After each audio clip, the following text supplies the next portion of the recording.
Shonen villains are often powerful, egotistical, and incredibly badass. So what happens when we take the big bad from the ever popular Demon Slayer, Muzan, and toss him into the ring with the legendary king of curses from Jujutsu Kaisen, Ryomen Sukuna? Well, by the end of this video, you'll not only have a good idea of how strong these guys are, but who is truly the most dangerous villain in modern shonen. Oh, and let me be clear, Sukuna vs Muzan is not fair. Well, why do I say that? Well, let's start with speed, and right off the bat we're already going into controversial territory, and that's Ryomen Sukuna dodging Kashima's electromagnetic waves. And what does this mean? Well, let me explain before I tell you just how insane of a speed feat that is. Kashima's curse technique allows him to surpass the limits of humanity at the cost of his life, able to construct any phenomena through his cursed energy. It's here that we learn his speed and power increase, and he's able to manipulate the frequency of his own body to create these phenomena. One such frequency being that of electromagnetic waves. It's these EM waves that Kashima fires at a fatigued and injured, borderline dead in fact, Sukuna, who proceeds to not only react to the blast by blocking it, but even pokes fun at Kashima, before again dodging a point-blank EM wave blast. Now, a common counter-argument, and one that I myself got punched in my jaw on, is the fact that Kashima's punches are slamming Sukuna around, but he's able to seemingly speed blitz these blasts, so what gives? Well, the idea that Kashima is actually blitzing Sukuna is fundamentally flawed. Don't get me wrong, Kashima was definitely faster than this Sukuna, but not by much as people think. It was enough to put him on the back foot, sure, but not to the point of being unpredictable, if you catch my drift. But enough waffling. Why do I say it's flawed? Well, as previously said, Sukuna was reacting to the blasts no problem, but there is a lot of context people don't realize when it comes to the punches. To keep a long story short, the first set of punches, it's visibly shown Sukuna is surprised by the sudden level of speed, and thus his reaction is slowed. Try reacting to a random punch from a stranger on the street versus one you are prepared for in a ring. It's almost night and day. The second set of blows comes from Kashima, and they only happen because Sukuna is unable to dodge. Aha, I hear you say. He's unable to dodge, so your argument is invalid. He's too slow. And while that may seem true, let me elaborate. The reason Sukuna is unable to dodge here is staring us in the face. Not only is Sukuna's feet not on the ground, meaning he has no leverage to change directions. Try dodging something in midair. It's pretty difficult without just slamming into the ground, which more than likely puts you in an even worse position. The additional context to help further this is, in addition to being in the air, Kashima actually stuns Sukuna before he punches. If you notice, the sound effect is used in the panel above Sukuna. We can visibly see Sukuna's face crunch up and his hand move to cover it, almost like sand has been thrown in his eyes, although in this example it's Kashima's scream blinding him. It's in this state that the punches actually connect with him. Also, if you wanted an ape brain explanation, you could also just say bro's eyes were closed or he got hit from a blind spot, but that's glazing. So enough with the rambling, Kai, just tell us how fast this is. Well, being entirely honest, that's a light speed feat. Electromagnetic waves by default travel at the speed of light. In atmosphere, however, their speed can be noted as being slightly slower, but this actually holds no real relevance whatsoever, since the speed required by Sukuna to dodge the EM wave at such a short range puts him at about 5 times the speed of light regardless, and if you consider the EM wave to be in atmosphere or in a vacuum. This is also ignoring the fact that the attack is probably being enhanced by cursed energy, which is capable of creating things like black holes, which, conveniently enough, is a nice transition to the question, how tough is Sukuna? Like, what kind of punch can this guy take? Are we talking Discord admin or Mike Tyson? And the answer to that can vary, but we will cover some of the more notable things, such as the black hole I previously mentioned. A high-level Jujutsu sorcerer, Kenjaku, was capable of briefly withstanding the black hole at its very center, as his opponent, Yuki, tried to essentially game end herself and take Kenjaku along with her. Kenjaku takes the force of this black hole briefly, before realizing what it is and using an ability to negate its damage. Exceptionally impressive, even if brief. Taking a black hole is nothing to sneeze at. What's even more impressive is the fact that the same black hole was stated by Kenjaku to be capable of destroying the entire planet, its range only being held back by Yuki's will and her friend Tengen's barriers. And these two are shown numerous times to be infinitely inferior to Ryomen Sukuna, and you'll be hard pressed to find anyone in the community that would argue either to be superior to the King of Curses. But for a more direct argument, Sukuna went blow for blow and defeated Satoru Gojo, the strongest sorcerer of the modern era, and someone stated numerous times to be superior to Yuki. Sukuna is also superior to Kenjaku, as shown by his interactions with Gojo. In fact, Gojo was going to seemingly effortlessly kill Kenjaku. Pretty direct story implications for Sukuna being beyond Yuki and her black hole.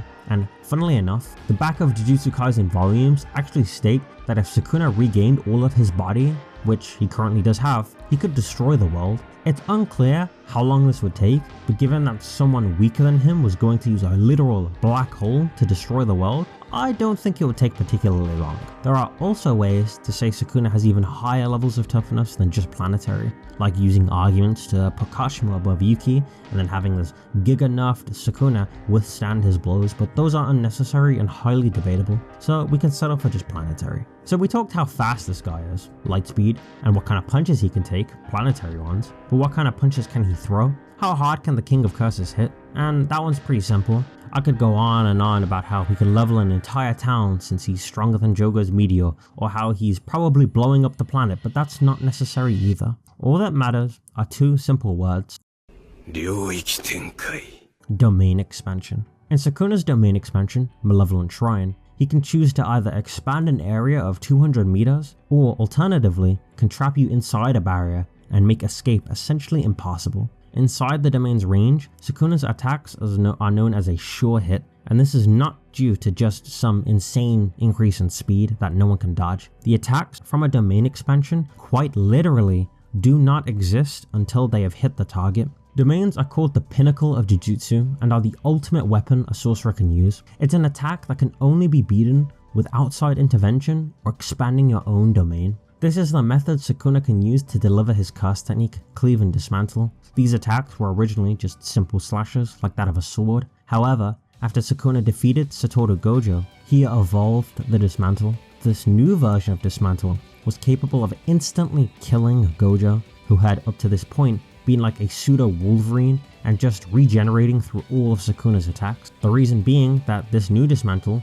was capable of cutting space and existence and the world itself to damage its opponent. Some would say it's cutting the universe itself, but that might be glaze. The safest assumption is it's an attack that cuts your existence itself. This is on top of the fact that Sukuna was already capable of damaging the Curse Spirit Mahito, who stated numerous times to only be able to take damage by attacking his soul, meaning that even before the slash, Sukuna's attacks were already cutting the soul, the same way Shinigami from Bleach attack each other. But now, his curse technique is able to cut both space and your existence, completely severing you on multiple levels. And to give you an idea of just how powerful this is, Sukuna's domain expansion was literally turning people into nothingness, as well as being stated to reduce someone to nothingness, meaning there is literally nothing left of the target of this attack. Oh, and by the way, good luck running away. Satoru Gojo was not able to escape from it thanks to the fact that Sukuna is free to also attack you at the same time the domain does, meaning if he wants to, he can pin you in place while the domain shreds you. This is further on top of the fact that cursed energy is born from the stigma of negative emotions and fear of certain concepts. Things like the fear of insects or of natural disasters. Things like religion can also birth cursed spirits, which are entirely made of cursed energy, placing such power on a metaphysical level. Sorcerers not only use this to attack and kill curses, but use this to enhance themselves as well. It's what powers all of their abilities, including one such ability known as Domain Amplification, which is not to be confused with the stats upgrade granted by Domain Expansion. Domain Amplification is essentially power nullification. It allows the caster to turn off the ability of whoever it's hit by. Like when Sukuna uses this ability to forcibly turn off Gojo's Infinity. Domain Expansion also has this property of overpowering someone's abilities. Sukuna has even more abilities than this up his sleeve, but honestly, they are just icing on this already stacked cake. So then, how does Muzan compare? How does the King of Demons measure up? And well, I only have one real word that can properly describe it: Lamau. Muzan basically gets ragdolled by Sukuna so bad, and it's honestly kind of sad. Now, before the Demon Slayer fans get up in arms, let me explain how Muzan might actually be a massive fraud and none of us caught on. What exactly is Muzan's best showing when it comes to speed? He dodged lightning and people faster than lightning, like Zenitsu? Oh, for real? Okay, so like Hakari level, right? Even Hakari was dodging lightning at point blank, and these guys that we're talking about are way stronger than them. Hakari is the same guy who's far weaker than Sukuna.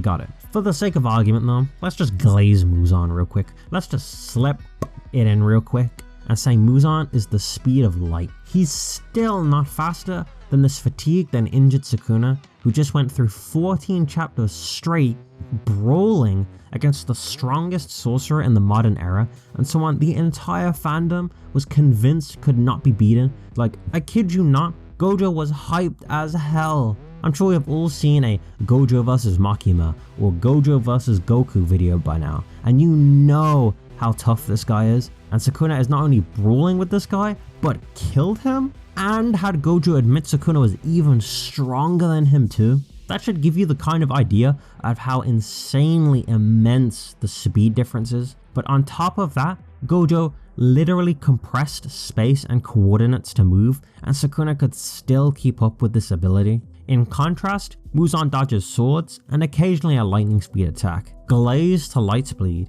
he's still not touching Sukuna in speed. But what about the punches? Is he going pound for pound and giving Sukuna the left-right goodnight? Hell no! The best showing of strength this fraud Muzan has is what? Destroying a building?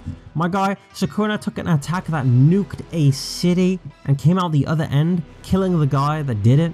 Are we really about to compare? But again, let's glaze Muzan. Let's just say he can destroy the world too. Let's say for argument's sake that he and Sukuna are dealing the same kind of damage with their punches. In this case, we wouldn't need to say how tough Muzan is, durability wise, since Newton's third law kicks in, and if we can output that force, we can withstand it too. So what kind of abilities does Muzan have? Well, he can turn people into demons using his blood and create a demon army, who are all, bearing possibly the exception of Kokoshibo, weaker than him.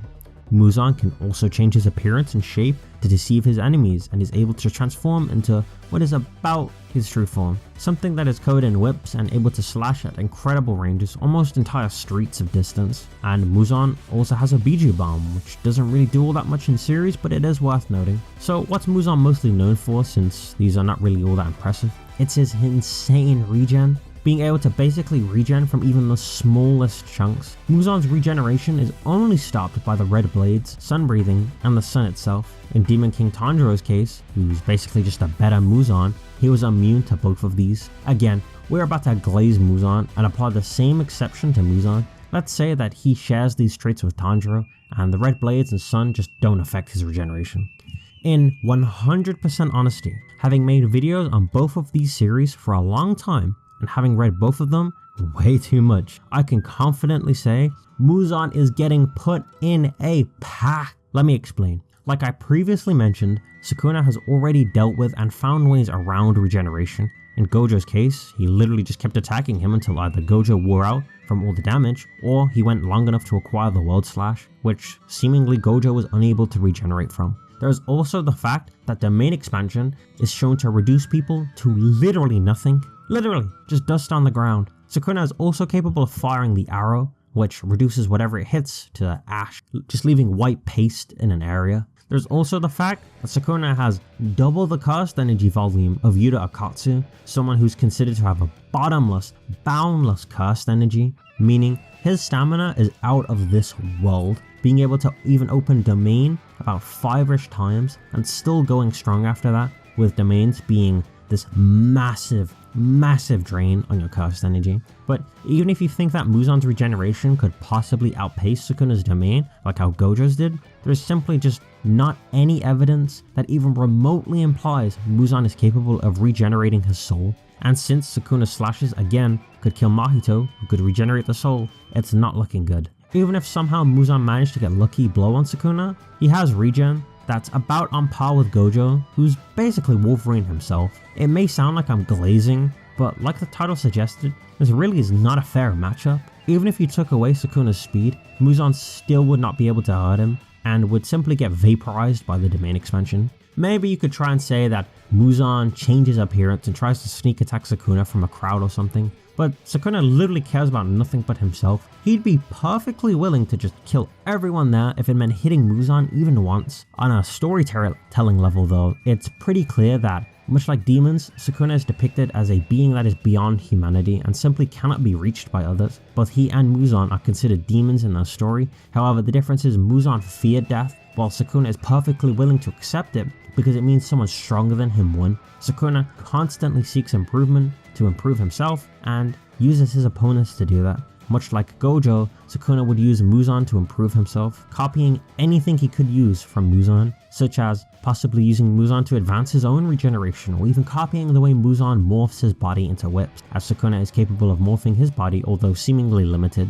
He would do this before ultimately using domain expansion, his strongest move, and something he hands out like free snacks, even using it on people vastly weaker than himself, such as the first special grade, just to demonstrate the gap in power. Ultimately, the King of Curses would be the only king left standing. Thank you all for watching. Now, I know this sounded like a ton of Sukuna glazing, but honestly, that's all it comes down to, since Muzan just does not have the feats to keep up with current Jujutsu Kaisen, and also is literally a regeneration merchant, something that's not too impressive in universe, with people like Hikari, who is considered effectively immortal, still being weaker than Sukuna, so the power gap is immense. Regardless though, I did warn you that it isn't fair, but even so, I do hope you enjoyed the video. Leave a like if you liked it, leave a comment if you learned something new, and if you enjoyed the video and want to see what more I make, and want to see more like it, make sure to subscribe. My name has been Cursed Valor, also known as Kai, and I hope you have a wonderful day.